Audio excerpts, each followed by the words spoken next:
Foil للذین کفروا من النار، پس ہلاکت اور جہنم ہے ان لوگوں کے لیے جنہوں نے انکار کیا۔ اور ایک اور مقام میں اللہ تعالیٰ فرماتے ہیں وما خلقنا السماء والارض وما بینہما لاعبین، اللہ تعالیٰ نے زمین اور آسمان کے بیچ میں کچھ بھی کھیل کود کے لیے نہیں بنایا، یہ باطل نہیں ہے بلکہ اس کے پیچھے ایک مقصد ہے، اور وہ سورہ زاریات میں اللہ فرماتے ہیں وما خلقت الجن والانس الا لیعبدون، نہیں بنایا میں نے جنوں کو اور انسانوں کو مگر اپنی عبادت کے لیے۔ انسان اگر عبادت کو سمجھ جائے تو اپنے مقصد کو سمجھ جائے گا، کیونکہ اس دنیا میں انسان سے اللہ کو کچھ نہیں چاہیے۔ ما اريد منهم من رزق، اللہ کہتے ہیں مجھے رزق نہیں چاہیے تم سے، وما اريد ان يطعمون، نہ ہی میں چاہتا ہوں کہ تم مجھے کھانے کھلاؤ، میں تو تم سے وہ جو اختیار دیا نا میں نے تمہیں، جو تمہیں چوائس دی ہے میں نے، تم سے نیند کا سوال نہیں ہوگا، تم سے چھینک کا سوال نہیں ہوگا، تم سے اس کسی بھی چیز کا استعمال جو تم اپنی مرضی سے نہیں کر سکتے تھے، جس پہ تم مجبور تھے، اس کا سوال نہیں ہوگا، مگر جو تمہاری چوائس تھی، جو تمہارا اختیار تھا کہ تم ایک رستے کو چن سکتے تھے، ایک عمل کو چن سکتے تھے اور ایک کو ترک کر کے چھوڑ سکتے تھے، اس پہ ہم تم سے پوچھیں گے کہ بتاؤ کیا تمہاری عقل نے اس پوری کائنات کو نہیں دیکھا؟ کیا تمہاری عقل نے اس پوری کائنات کے نظام کو نہیں دیکھا؟ کیا تمہاری عقل نے اپنے اندر کے غموں کو نہیں دیکھا کہ کیوں تم ایک چیز چاہتے ہو مگر ملتی نہیں ہے، اور ملتی ہے تو مزہ ختم ہو جاتا ہے، اور اگر ملتی ہے تو پھر کوئی ایکسیڈنٹلی چھن جاتی ہے؟ یہ غم کیوں؟ اس غم کو شیطان نے نام دے دیا خودکشی کا، جبکہ ہم نے تو تمہیں یہ کہا تھا کہ وَإِذَا مَسَّ الْإِنسَانُ ضُرٌّ، جب انسان کو تکلیف پہنچتی ہے دعانا، وہ ہمارے اور قریب آتا ہے اور پکارتا ہے ہمیں،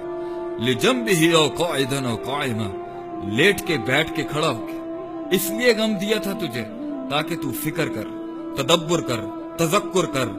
غور و فکر کر کہ یہ سب کیوں ہے، یہ سب مذاق ہے، یہ سب عبث ہے، یہ سب کھیل چل رہا ہے، یہ تماشا چل رہا ہے، یہ انسان پیدا ہوتا ہے اور مرتا ہے۔ یہی تو کفار کہتے تھے نموت و نحیا، ہم مرتے ہیں اور زندہ ہوتے ہیں، وما یہلکنا الا الدہر، نہیں ہمیں ہلاک کرتی مگر وقت ہی۔ نہیں، عبادت ہے زندگی کا مقصد۔ اور عبادت کا مقصد کیا ہے؟ عبادت کی تعریف کیا ہے؟ بہت تعریف ہے اس کی عربی لغت کے اندر، مگر عام فہم انسان کو سمجھانے کے لیے عبادت کسی ذات کو بڑا مانتے ہوئے، اس کو خالق، رازق، مالک، حاکم،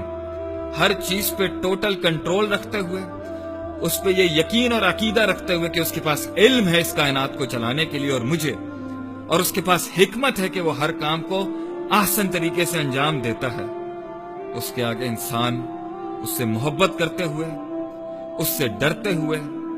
اس کے آگے تذلل اور جھک جائے، تذلل اختیار کرے، اپنے آپ کو اس کے آگے سبمٹ کرتے۔ یہ ہے عبادت۔ کس طرح؟ عمل کے ساتھ، سوتے اٹھتے چلتے بیٹھتے ہنستے کھیلتے کھاتے پیتے دکھ سکھ میں اللہ ہی اللہ، اللہ ہی یاد ہو۔ اور یہی اللہ نے کہا تھا وَاعْبُدْ رَبَّكَ حَتَّى يَأْتِيَكَ الْيَقِينُ، عبادت کرتا رہی میرے بندے، عبادت کرتا رہی جب تک کہ تجھے موت نہ آ جائے۔ ہار نہ مانی، شیطان چاروں کونوں سے آئے گا تجھے یہ بتانے کے لیے کہ تیری زندگی کا کوئی مقصد نہیں۔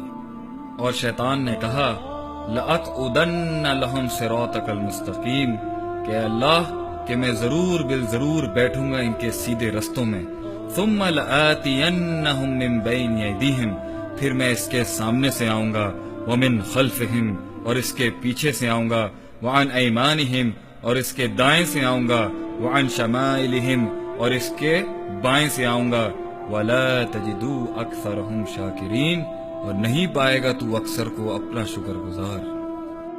ذَلِكَ الْكِتَابُ لَا رَيْبَ فِيهِ هُدًى لِّلْمُتَّقِينَ، یہ تیرے لیے رائے ہدایت ہے،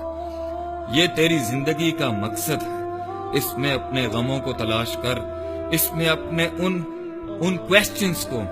ان سوالات کا جواب تلاش کر جو بچپن سے لے کے آج تک تجھے اپنے غموں میں، ان احساس کمتریوں میں، ان چیزوں میں، ان حادثات میں جب گیپ آتا تھا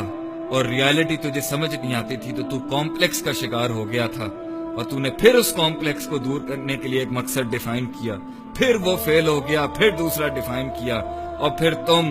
کبھی کھیل کود میں لگ گئے، کبھی خواتین اور عورتوں کے پیچھے لگ گئے، کبھی تم گانے بجانے ساز باجوں میں لگ گئے، کبھی تم بنجی جمپنگ، کبھی تم سکائی ڈائیونگ، اور کبھی تم نے مگر مچھوں میں ہاتھ ڈال کے اپنے آپ کو سکون دینا شروع کر دیا کہ شاید دنیا مجھے پہچان لے گی۔ نہیں، زندگی کا ایک ہی مقصد ہے اور وہ ہے اللہ تعالیٰ کے آگے جھک جائے انسان۔ کیونکہ اللہ تعالیٰ اس دنیا میں نہیں، آخرت میں ہمیں سب کچھ دیں گے۔ آخرت میرے بھائی، میرے بہنوں، میرے دوستوں، مسلمانوں، آخرت ہے ہمارا مقصد۔ وہاں پہ ہر غم دور ہو جائے گا، جو چھن گیا مل جائے گا، جو نہیں ملا وہ مل جائے گا۔